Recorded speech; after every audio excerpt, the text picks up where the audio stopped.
లేని స్కామ్ను సృష్టించటం, లేని జత్వానీ మీద జరిగినటువంటి లేనిపోని ఆరోపణలు సృష్టించటం. ఎవరా జత్వానీ, ఏంటి కథ? ఒక కంప్లైంట్ ఇస్తే ఒక విద్యాసాగరరావు దాన్ని రిజిస్టర్ చేశారు, చట్టబద్ధంగా తీసుకెళ్లారు. ఆమె గురించి నేను ఎక్కువ మాట్లాడకూడదు, కానీ ఆమె చరిత్ర ఎంత తెలుసు. బాంబేలో ఆమె చరిత్ర ఏంటో అందరికీ తెలుసు. షీ ఈజ్ ద బ్యాక్ మైలర్ అని చాలామందికి తెలిసినటువంటి విషయం. ఆమెను పట్టుకొచ్చారు, ఒక ఆడకూతురు, పెద్ద ప్రచారం చేశారు. ముందు ఒక కారు, వెనక ఒక కారు, ఆమె ఎస్కార్ట్ పెట్టి తీసుకెళ్లారు. ఆమె మీద కేసు, ఆమె చేత కంప్లైంట్ ఇప్పించారు. ఇప్పించి కేసు పెట్టి 3 IPS అధికారుల మీద కక్ష సాధించేటటువంటి కార్యక్రమం చేస్తున్నారు. ఎక్కడికి వెళ్తున్నారండి చంద్రబాబు నాయుడు గారు? మీరు ఏం చేస్తున్నారు? మీరు ఈ రాష్ట్రంలో ఒక దుర్మార్గమైన పరిపాలన చేస్తున్నారు. సరే, అది వేరే విషయం. ఆ దుర్మార్గమైన పరిపాలనతో పాటు ఎవరిని పడితే వాళ్ళని అరెస్ట్ చేసేస్తాం. అంటే రేపు ప్రభుత్వాలు శాశ్వతంగా ఉంటే మీరే శాశ్వతంగా ముఖ్యమంత్రిగా ఉంటారా? మీ అబ్బాయే పరిపాలన చేస్తుంటాడా? పరిపాలన మారవా? ముఖ్యమంత్రులు మారరా? దాని అర్థం ఏంటి? ముఖ్యమంత్రులు మారితే ఎవరైనా అరెస్ట్ చేసేయచ్చా? డీజీపీగా పనిచేసిన అరెస్ట్ చేసేయచ్చా? IPS ఆఫీసర్ని అరెస్ట్ చేసేయచ్చా? ఏమిటి సాంప్రదాయం? ఏమిటి అన్యాయం? కోర్టులు ఏం చెప్తున్నాయి? న్యాయస్థానాలు వాతలు పెడుతున్నాయి. సిగ్గులేదు మీకు? ఒకనొక సందర్భంలో ఆయన పేరు పోసాని కృష్ణమురళికి సంబంధించిన కేసులో 311 వేశారని, అర్ధంతరంగా 311 వేశారని కోర్టు వారు ఆ ఇన్వెస్టిగేషన్ ఆఫీసర్ని వచ్చి కోర్టు ముందు హాజరు కమ్మని చెప్పి ఆర్డర్ వేశారు. అంతేకాదు, ఒక ఎక్స్ట్రాషన్ కేసు పెట్టారని ఒక సోషల్ మీడియా కార్యకర్త మీద, ప్రేమ్ కుమార్ మీద కోర్టు స్టిచెస్ పాస్ చేసినటువంటి సందర్భాల్లో నేను మనవి చేస్తున్నాను.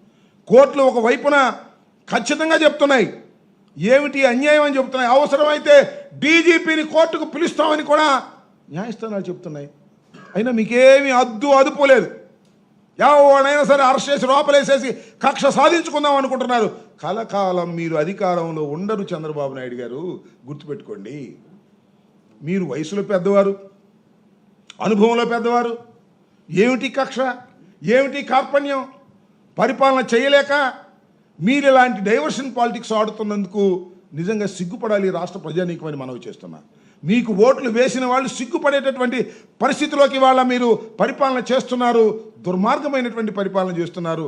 కేవలం పోలీసు వ్యవస్థని అడ్డం పెట్టుకునే రాజ్యం చేయాలని ప్రయత్నం చేసినటువంటి ఏ వ్యక్తి కూడా మన జాలలేదని కూడా మనవి చేస్తున్నా. ఎక్కడ చేయమండి? గుంటూరులో మీరు చూశారుగా మొన్న, మన గుంటూరులోనే 11 మందిని సస్పెండ్ చేశారండి. ఆ మాధవ్ని, గోరంట్ల మాధవ్ని అరెస్ట్ చేసిన సందర్భంలో 11 మందిని సస్పెండ్ చేశారు. ఏంటో నాకు అర్థం కాల. అది ఎందుకు సస్పెండ్ చేశారో, కారణం ఏంటో ఎవరికి తెలియదు. ఏమిటి కక్షాదింపులు? పోలీసు వారి మీద కక్షాదింపులు. నేను మనవి చేస్తున్నా ఇవాళ ఈ సందర్భంగా. చాలా IPS ఆఫీసర్లు ఉన్నారు కదా, డీజీపీ దగ్గర నుంచి కింద దాకా, SP దాకా. మీరందరూ ఒకసారి ఆలోచించుకోండి. IPS ఆఫీసర్లు. Sitaramanjaneyulu is your colleague.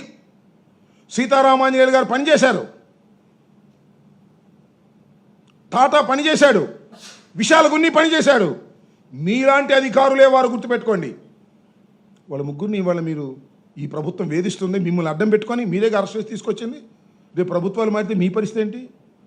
మిమ్మల్ని కూడా అరెస్ట్ చేసేయచ్చుగా. మీరేమన్నా చట్టాలకి దీనికన్నా పెద్ద ఈ సాంప్రదాయానికి అతీతులా మీరు? చెప్పండి, నేను అడుగుతా ఉన్నా. ప్రతి IPS ఆఫీసర్ ఆలోచించుకోమని మనం చేస్తున్నా. మీ విధి నిర్వహణలో అరెస్ట్ చేస్తారు, మమ్మల్ని కూడా అరెస్ట్ చేస్తారు. చాలామంది అరెస్ట్ చేశారు కదా. జగన్మోహన్ రెడ్డి గారిని అరెస్ట్ చేశారు, అరెస్ట్ చేయలేదా? PV నరసింహారావు గారి మీద కేసులు పెట్టారు, కేసులు పెట్టలేదా? ఇందిరాగాంధీని అరెస్ట్ చేశారు, అరెస్ట్ చేయలేదా? జయలలితను అరెస్ట్ చేశారు, చేయలేదా? వాళ్ళందరినీ ఇక మళ్ళీ వచ్చి అరెస్ట్ చేస్తారా ప్రభుత్వాలు వచ్చి IPS ఆఫీసర్ని? ఏమిటి అన్యాయం? ఏం చేస్తావు చంద్రబాబు నాయుడు గారు? నాకు తెలియక అడుగుతాను. చాలా అనుభవజ్ఞుడు కదా నువ్వు. కలకాలం ఇలాగే ఉంటావా? ఉట్టికట్టు ఊరేగుతావా? ప్రభుత్వాలు మారవా? నువ్వు అపోజిషన్లోకి రావా? నీ అబ్బాయి అపోజిషన్లోకి రాడా? దుర్మార్గమా? ఏం దుర్మార్గం ఇది? నేను తెలియక అడుగుతాను. ఎవరిని పడితే అని అరెస్ట్ చేసేయటం, ఎవరు నీకు వ్యతిరేకంగా మాట్లాడితే వాళ్ళని అరెస్ట్ చేయటం. అంటే అరెస్టులు చేసి జైలులో నింపేసి నాయకుల్ని, వైఎస్ఆర్ కాంగ్రెస్ పార్టీ నాయకుల్ని నువ్వు రాజ్యం చేద్దాం అనుకుంటున్నావా? ఎన్నాళ్ళు చేస్తావు? ఈ 4 సంవత్సరాల తర్వాత కూడా చేస్తావా? చూస్తావు. ప్రజా వ్యతిరేకత నేను మనవి చేస్తున్నా. ఒక్కసారి ఆలోచన చేసుకోండి, ఎంక్వైరీ చేసుకోండి. ఏ ప్రభుత్వానికి కూడా 11 మాసాల్లో ఇంతగా ప్రజా వ్యతిరేకత పెరిగినటువంటి ప్రభుత్వం ఆంధ్ర రాష్ట్రంలోనే కాదు, భారతదేశంలోనే లేదు. అంత ప్రజా వ్యతిరేకత పెరిగినటువంటి ప్రభుత్వం ఇది. మీకు పోగానం దాపరించింది, అంతకు మించి ఏమీ లేదు. అంటే ఇంకా 4 సంవత్సరాలు ఉన్నాంలే మనం, ఈ లోపల ఎవరిని పడితే ఆయన కొట్టిపారేద్దాం, ఎవరిని పడితే ఆయన రౌడీతం చేసేద్దాం, పోలీసులను అడ్డం పెట్టుకుని రౌడీతనంగా వ్యవహరిద్దామని నారా చంద్రబాబు నాయుడు గారు అనుకుంటున్నారనేది నాకున్నటువంటి అభిప్రాయం.